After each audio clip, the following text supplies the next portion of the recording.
And welcome back, Patriot Warriors. Listen, last night, President Trump made an announcement, and if you watched the corporate media, you would have missed it because they didn't air it, just like they don't air most things that are true these days. But in his closing statements, President Trump said he will appoint a special prosecutor when he retakes the White House. This is cool. Listen.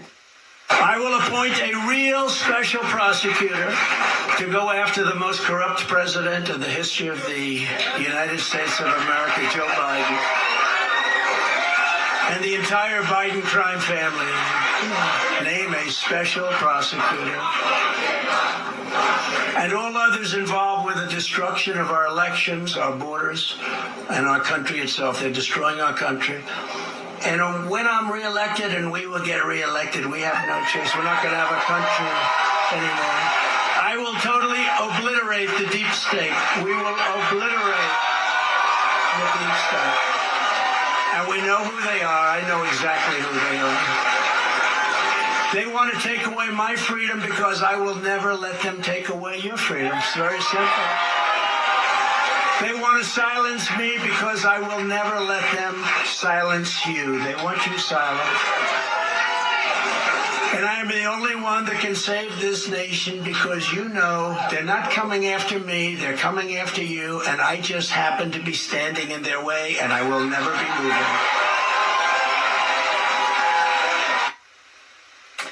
That's the kind of thing that gets that MAGA crowd going crazy. So President Trump says he will appoint, by the way, he said a real special prosecutor to go after the Bidens. And that is something that is so sorely needed. They want to take away my freedom, he said, because they want to take away your freedom. And they want to silence me because they want to silence you. But you wouldn't have heard any of that if you weren't watching right here last night. Let's bring in former federal prosecutor and DOJ official Francey Hakes. Francey, welcome back to the show. You come so highly recommended by my good friend Tim Clementi, who says you are one of the best.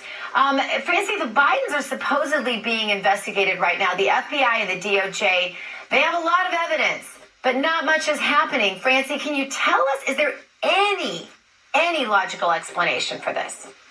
Well, sure. I mean, thanks for having me back, by the way, Dr. Gina.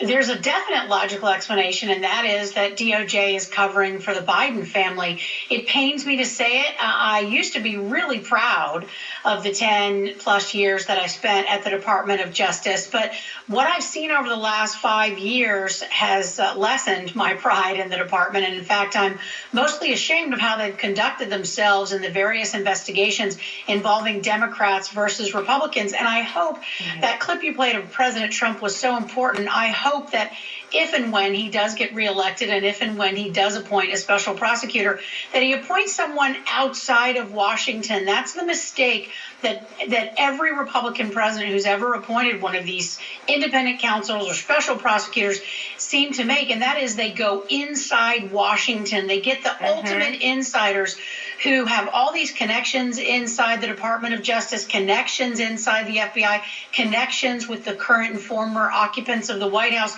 And these people, it's like, I hate to use the word cabal, but it's like a cabal. They all go to the same cocktail parties. They all socialize together. They all believe the same sort of things ultimately, which is Washington should reign supreme.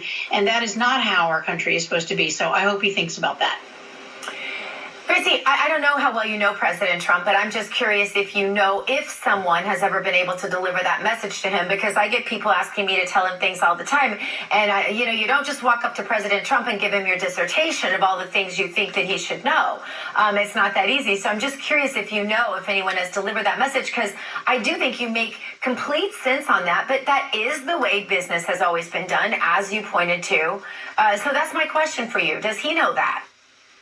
Well, I don't know him. I've never met President Trump, but I don't think he knows that, because look at some of the people that he appointed in his administration, people who were ultimate insiders, people like Chris Wray, who had a great reputation out of right here in Atlanta, where I'm sitting right now, when he was an assistant United States attorney, but still he had become, by the time that President Trump appointed him, an ultimate Washington insider. He's got to get outside the country to appoint these experts, the attorney generals of the United States, the people who had the State Department, Secretary of Treasury, these CIA director, these people are so important.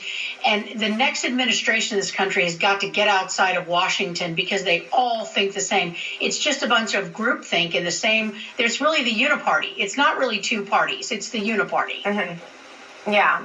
Well, it's interesting. We could go deeply into the psychology of, did he do that because he wanted to make friends with people and thought that he could win them over to being anti-deep state if they got to know him and to understand his pure-hearted agenda?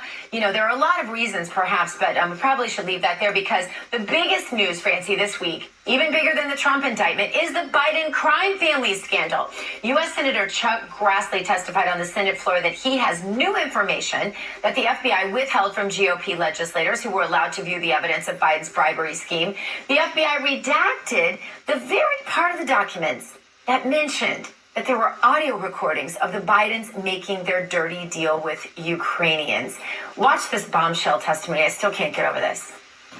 The 1023 produced to the House committees redacted reference that the foreign national who allegedly bribed Joe and Hunter Biden allegedly has audio recordings of his conversation with them.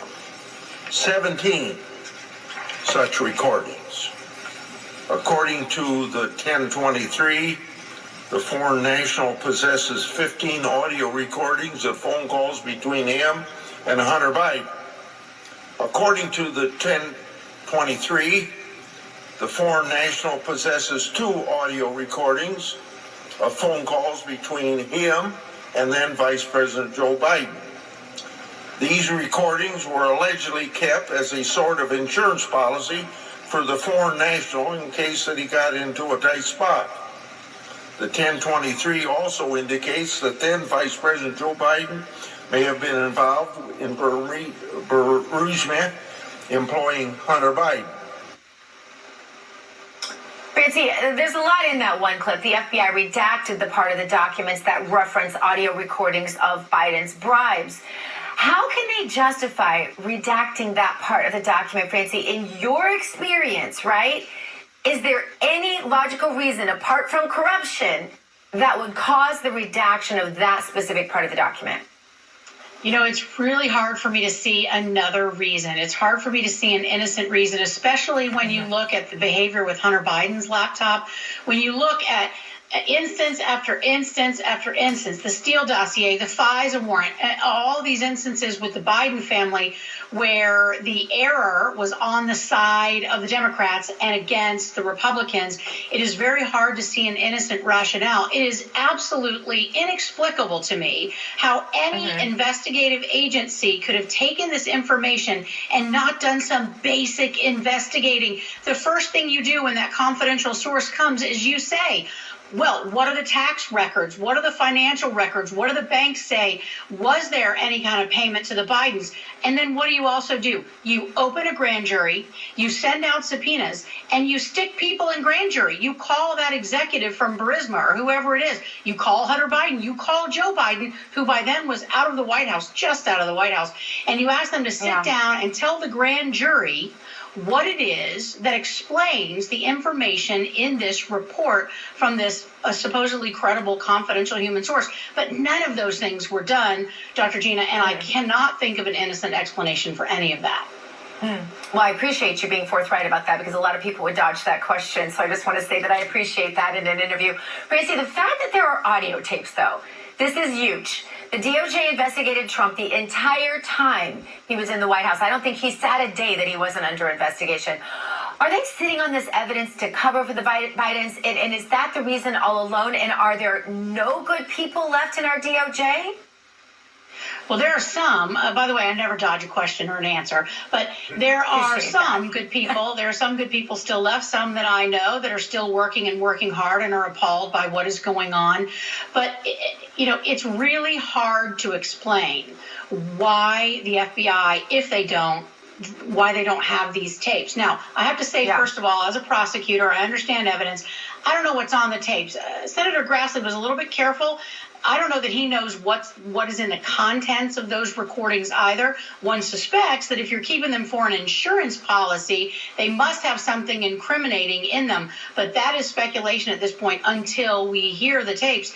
My question really is, why didn't the FBI immediately get those tapes and begin an investigation with those as the foundation into possible corruption by the Bidens? I don't know. But back in February, Joe Biden was asked about by a PBS reporter about the classified documents found in his home, in his garage, in his offices. And it sounds like he incriminated himself when he said this. Listen. I made voluntarily, no one's had to threaten to do anything. Voluntarily open every single aperture I have with the house, offices, everything for them to come and look and spend hours searching my home, invited them. Nobody. And so, in the best of my knowledge, the kinds of things they picked up are things that from 1974 and stray papers. There may be something else I don't know. Francey, I have 30 seconds, but if he had classified documents from 1974, that means he stole those documents while he was a senator back in 1974. Right, Francey? 30 seconds, please. Yeah, that's 100% accurate. I worked inside of SCIFs. I understand the transport of classified documents. And for a senator to have them, for the vice president to take them, means they've been taken illegally out of a SCIF. So his remarks there are just garbage. Well, some would call them almost incriminating. Francey Hakes, we thank you so much for joining us. Thank you. And I appreciate all of you joining us as well. Miranda will be back with me this week, just not today. And we'll see about tomorrow, but for sure on Friday. I want to thank all of you for joining us. You go boldly now and live the truth. Good night.